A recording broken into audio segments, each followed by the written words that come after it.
지난 200여 년 사이에 지구 평균 기온은 1.1도가 상승했습니다. 지구 평균 기온 상승으로 전 세계 곳곳에서 폭염, 한파, 폭설, 슈퍼태풍, 해수면 상승과 같은 기상재난이 발생하고 있습니다. 우리는 날로 심각해지는 이 기후위기 시대를 어떻게 살아가야 할까요? 안녕하세요. 농업 농어촌 특별위원회가 준비한 기후위기와 탄소중립 시리즈, 저는 첫 번째 이야기를 맡은 녹색전환연구소 이유진입니다. 기후변화로 인해 멸종되는 식품이 있습니다. 토픽 인사이트는 기후변화로 인해서 재배지의 기온이 변하고 강수량이 변화하면서 이 커피, 초콜릿, 꿀, 아보카도, 와인, 해산물, 딸기, 바나나, 이렇게 우리가 식탁에서 자주 접하는 이런 식품들이 사라질 수도 있다고 경고하고 있습니다. 이 시간에는 기후위기가 얼마나 심각한지, 또 탄소 중립은 무엇인지 농축수산 분야를 중심으로 이야기해 보도록 하겠습니다. 네, 농민과 어민들은 기후위기를 이미 체감하고 있습니다. 우리는 2018년도에 그 뜨거웠던 폭염과 2020년도 54일 동안 주구장창 내렸던 장마를 기억하고 있습니다. 해마다 냉해와 가뭄, 장마로 인해서 수확량은 줄고 있고 바닷물의 수온 상승으로 인해서 수산물 피해도 증가하고 있습니다. 농어민들도 폭염으로 인해 열사병에 많이 노출되고 있고 축산 농가와 양식장의 에너지 비용은 치솟고 있습니다. 이렇게 우리가 경험하고 있는 이 기후위기는 왜 발생하는 것일까요?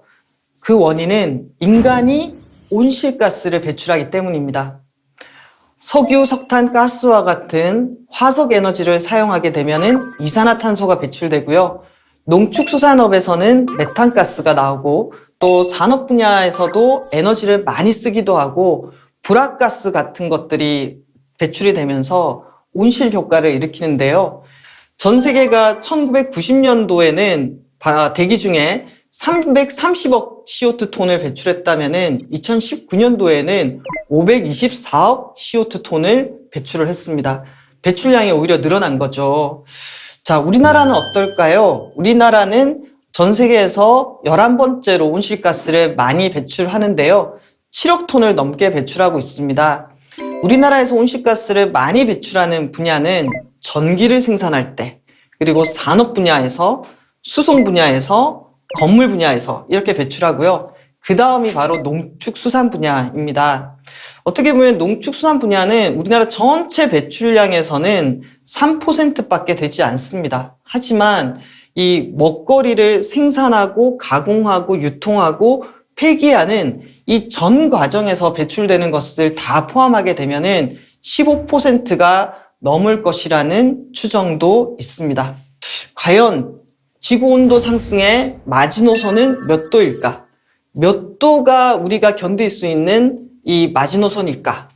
과학자들은 지구 평균 기온 상승의 마지노선을 1.5도라고 얘기하고 있는데요. 지금까지 우리가 대기 중에 온실가스를 배출하면서 1.1도를 올렸습니다. 그럼 이제 0.4도 정도 남은 셈인데요. 자, 1.5도가 상승하게 되면은 어떤 일이 벌어질까요?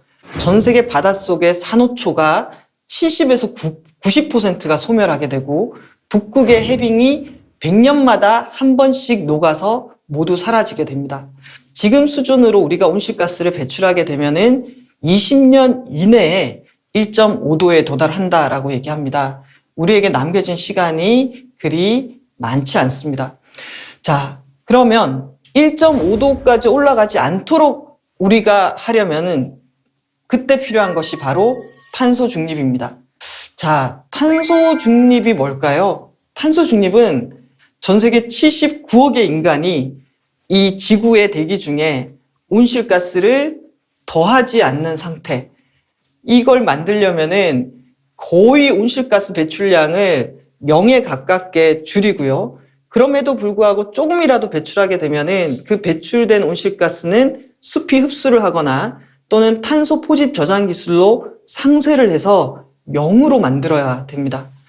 그런데 우리가 한번 온실가스를 배출하고 난 다음에 그것을 흡수하거나 또는 탄소 포집 저장 기술로 땅에 묻어서 상쇄할 수 있는 양에는 한계가 있기 때문에 가장 먼저 배출량을 줄이는 것이 우리가 해야 할 일입니다.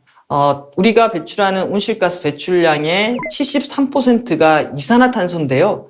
이산화탄소는 거의 우리가 석유, 석탄, 가스와 같은 화석 에너지를 사용할 때 배출됩니다. 지난 200년 동안 우리가 이 화석 에너지에 의존해서 경제와 사회 활동을 해왔는데 앞으로 30년 안에 화석 에너지를 안 쓰는 사회를 만들어야 된다라는 것은 우리 인류 전체에게 있어서 엄청난 도전적인 일이기도 합니다. 지금까지 전 세계 137개 국가가 탄소 중립을 선언했습니다. 우리는 국제사회의 2050년에 탄소 중립, 그리고 2030년까지 2018년도에 우리가 배출하던 양에 대비해서 40%를 줄이겠다라고 약속했습니다. 정부 정책에 따르면은 우리 농축수산업에서는 2018년도에 2,470만 톤을 배출하고 있는데 2030년까지는 1,800만 톤으로 2050년까지는 1,540만 톤으로 줄여야 합니다. 이제 기후위기와 탄소 중립이 멀리 있는 문제가 아니라 지금 당장 우리가 해법을 찾아야 하는 문제인 거죠. 농어촌에서 탄소 중립을 하려면은 우리가 사용하는 화석 에너지가 있습니다. 이 화석 에너지 사용량도 줄여야 되고요. 장기적으로 지속 가능한 농업을 만들어 가면서도 유기물 순환이라든지 재활용을 늘리는 것이 대안이 될 수 있습니다. 탄소 중립 목표 달성을 위한 과정에서는 에너지 가격 상승이 불가피할 것으로 보입니다.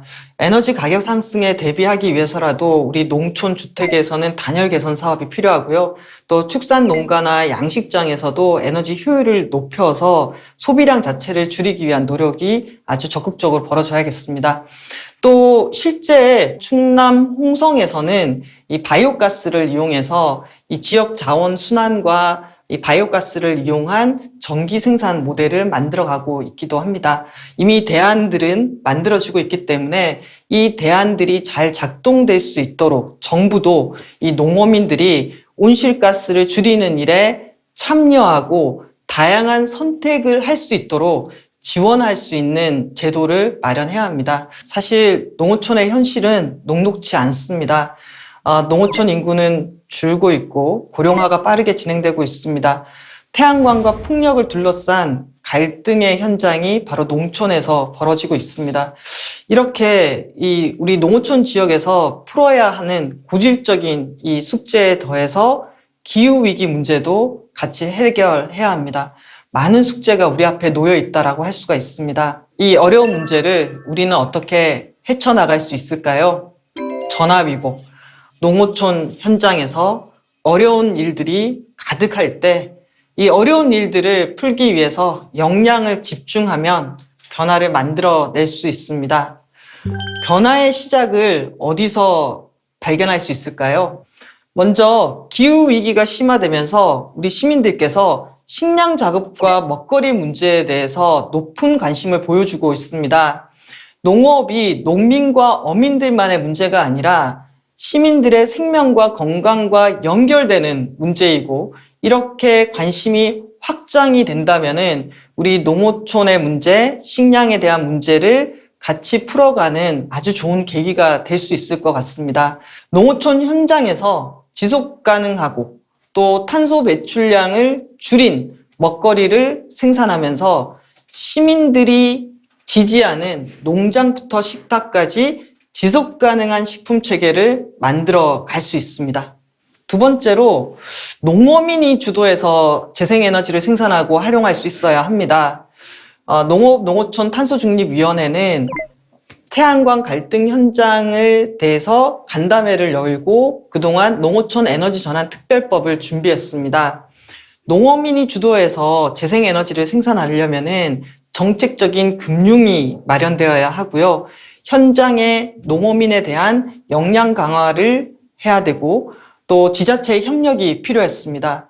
우리가 말로만 주민 참여, 농민 주도 이렇게 할 것이 아니라 실제로 농어민이 주체가 되는 재생에너지 생산을 하려면은 그에 맞춘 이 제도적 기반과 역량 강화가 필요합니다. 이런 준비를 같이 해 가야 되겠습니다. 세 번째는 현장 중심의 농업 온실가스 감축 방안을 같이 만들어야 합니다. 농식품부가 2050 농식품 탄소 중립 추진 전략을 내놨지만 거기에서 담고 있는 정밀 농업, 친환경적 농업 확산, 벼 재배와 가축 사육, 온실가스 저감 방안, 이런 방안들이 현장에서 작동 가능한 온실가스 감축 방안을 만들기 위해서는 농민과 어민들이 자기 생각을 이야기하고 또 이 생각을 받아서 정책을 수정하거나 보완하는 이런 작업들이 같이 진행되어야 하겠습니다. 지금까지 농축수산업 분야를 중심으로 기후위기 대응과 탄소 중립의 과제에 대해서 이야기해 보았습니다. 자, 아직은 낯선 탄소 중립, 여러분은 어떻게 생각하고 계신지 여러분의 이야기를 그리고 여러분의 궁금증을 화면으로 담아봤습니다. 함께 보시죠.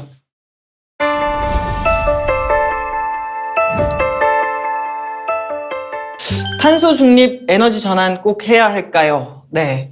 자, 우리가 2050년에 탄소 중립을 한다라고 했을 때는 앞으로 30년 안에 우리나라에 있는 모든 석탄 발전소하고 가스 발전소를 폐쇄하는 내용이 담겨져 있습니다. 탄소 중립을 하려면 탄소 중립이 인간의 활동으로 대기 중에 온실가스를 추가로 배출하지 않는 걸 말합니다. 그렇기 때문에 탄소 중립을 하려면은 반드시 에너지 전환을 꼭 해야 하고 우리가 사용하는 석유, 석탄, 가스와 같은 화석 에너지로부터 완전히 독립하는 목표를 달성해야 합니다. 농업 분야에서는 온실가스가 어디에서 주로 배출되나요? 네, 농축수산업 부문에서는 크게 경종, 축산, 에너지 사용에서 온실가스가 배출됩니다. 경종은 작물 재배 과정에서 주로 비료 사용으로 인해서 배출되는 아산화질소, 그리고 벼농사의 논물에서 발생하는 메탄 배출량으로 구성되어 있습니다. 자, 축산 분야의 배출량은 이 가축의 장내 발효하고 또 축산 분뇨 처리 과정에서 메탄이 발생하는데요. 최근 자료를 보면은 우리나라의 육식이 늘어나면서 배출량이 증가하고 있습니다. 농촌에서 농사를 짓기 위해서 우리가 동기계를 사용하고 비닐하우스를 가온하면서 화석 에너지를 많이 쓰게 되는데요. 이 과정에서 이산화탄소를 배출하게 됩니다. 네, 탄소 중립과 관련된 여러분들의 다양한 질문과 함께 있는데요. 기후위기 대응을 위한 탄소 중립은 생존의 문제입니다. 모두가 기후위기가 심각하다고 말합니다. 이제는 말만 할 것이 아니라 행동에 옮겨야 하고 모두의 지혜를 모아야 할 때입니다. 전화위복 2022년은 위기 속에서 해법을 찾아 나서는 담대한 도전을 시작하는 해입니다. 농업-농어촌 특별위원회가 준비한 기후위기와 탄소중립 시리즈 첫 번째 시간은 여기까지고요. 여러분 함께 해주셔서 감사합니다.